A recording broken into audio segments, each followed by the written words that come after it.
আজ আমি আলু মাখি পরোটা করব, তার জন্য এখানে নিয়ে নিয়েছি আলুকে সিদ্ধ করে ম্যাশড করে রেখে দিয়েছি, কাঁচা লঙ্কা কুচি করে নিয়েছি, টমেটো কুচি নিয়ে নিয়েছি, আলুটাকে আমি লবণ দিয়ে সিদ্ধ করেছি।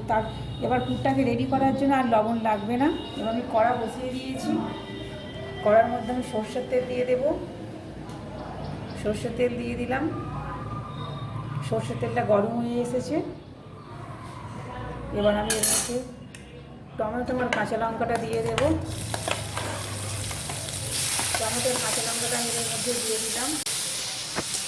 টমেটো আর কাঁচা লঙ্কাটা আমার ভাজা ভাজা হয়ে গিয়েছে। এবার ম্যাশ করে রাখা আলুটাকে আমি এর মধ্যে দিয়ে দেবো।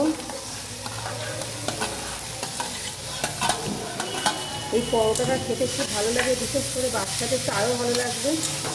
টিফিনে বাচ্চাদের এইভাবে বানিয়ে দিলে বাচ্চারা খুবই খুশি হবে। এবার এর মধ্যে আমি ধনে গুঁড়ো একটু দিয়ে দেবো।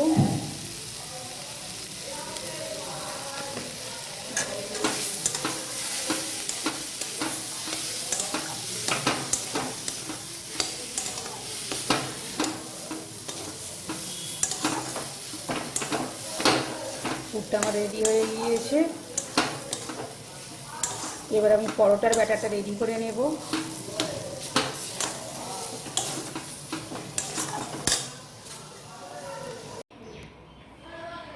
দেখুন, আলু মাখি পরোটা করার জন্য এখানে ব্যাটারটা আমি রেডি করে নিয়েছি আগে থেকে।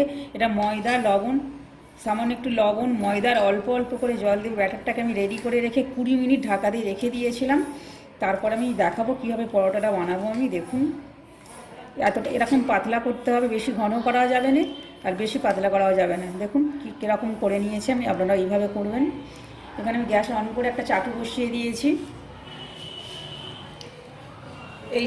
এই পরোটাটা করতে গেলে বেশি তেল প্রয়োজন হয় না, তাই সামান্য অল্প অল্প করে আমি তেল দেব। দিয়ে একটু জাউ দিয়ে একটু কাপড় হোক জাউ দিয়ে একটু এইভাবে চাটুটাকে চারিদিকে লাগিয়ে নিতে হবে। দেখুন রেডি করা হয়ে গিয়েছে। এবার অল্প অল্প করে আমি ব্যাটারের মধ্যে দিয়ে দেব।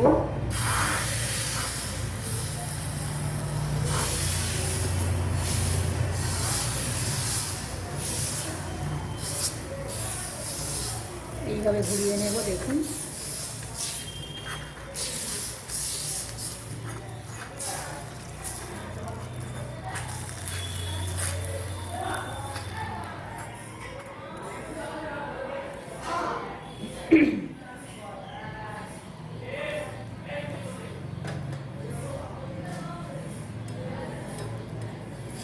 দেখুন নিচে থেকে কীভাবে উঠে আসছে। দেখুন বেশিক্ষণ লাগে না পরোটাগুলো করতে। দেখুন চারিদিক দিয়ে উঠে আসছে।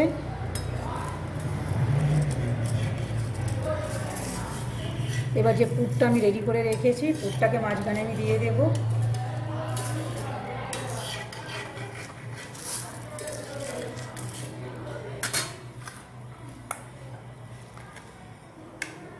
আলুর পুরটাকে এইভাবে মাঝ বরাবর আমি দিয়ে দেব।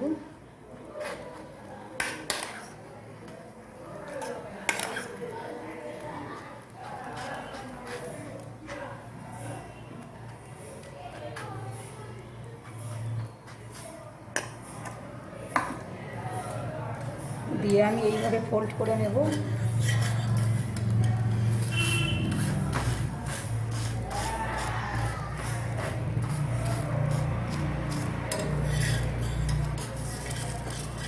দেখুন পরোটা আমার রেডি হয়ে গিয়েছে। এইভাবে একে একে আমি সবগুলো রেডি করে নেব। দেখুন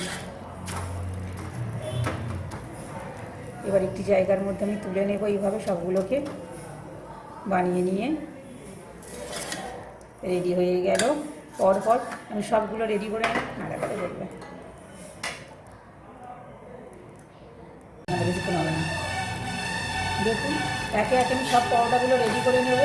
আমার অলরেডি এখানে দুটো হয়ে গিয়েছে। এবার ফিরে একটা বানাচ্ছি। এইভাবে আপনারা স্টেপ বাই স্টেপ যদি পরোটাগুলো বানিয়ে থাকেন তাহলে খেতে খুব ভালো লাগবে।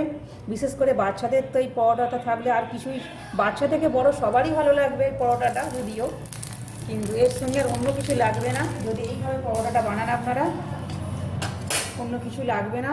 এবং এটা খুব কম তেলে হয়, আপনারা দেখতেই পাচ্ছেন আশা করি আমি কীভাবে বানাচ্ছি। এইভাবে যদি বানানো যায় শরীরের পক্ষে উপকার এবং খেতেও খুব সুস্বাদু। এটা আস্তে আস্তে এইভাবে ঘোরাতে হবে। এটা বেশি বড় করার দরকার নেই, ছোটো ছোটো সাইজে করলেও হবে। আর এটা সময়ও বেশি লাগে না, অল্প সময়ের মধ্যে এটা মানে চটজলদি হয়ে যায়। বাড়িতে যদি কোনো গেস্ট আসে তাদেরও আপনারা করে খাওয়াতে পারেন, তাদেরও ভালো লাগবে আর আপনারও ভালো লাগবে, তাড়াতাড়ি হয়ে যাবে। এটা বেশি সময় লাগে না, অল্প সময়ের মধ্যে আলুটা একটু সেদ্ধ করে নিলেই হয়ে যায়। এরা বাচ্চা থেকে বড় সবারই ভালো লাগবে। এখানে আমি ধনে পাতাটা দিইনি, আপনারা মনে করলে এখানে ধনে পাতাও দিতে পারেন।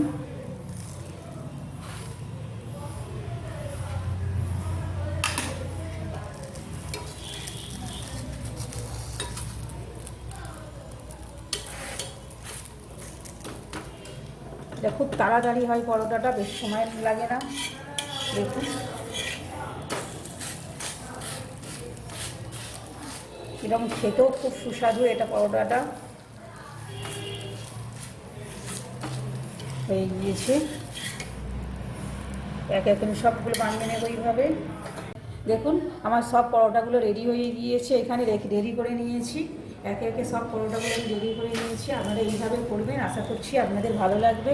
যদি ভালো লাগে লাইক কমেন্ট ও শেয়ার করবেন এবং সাবস্ক্রাইব করবেন। যদি ইউটিউব চ্যানেল থেকে দেখেন অবশ্যই চ্যানেলটিকে সাবস্ক্রাইব করবেন, যদি ফেসবুক থেকে দেখেন তবে অবশ্যই আমার পেজটি ফলো করবেন। এইভাবে বানিয়ে খাবেন, আশা করছি আপনাদের ভালো লাগবে।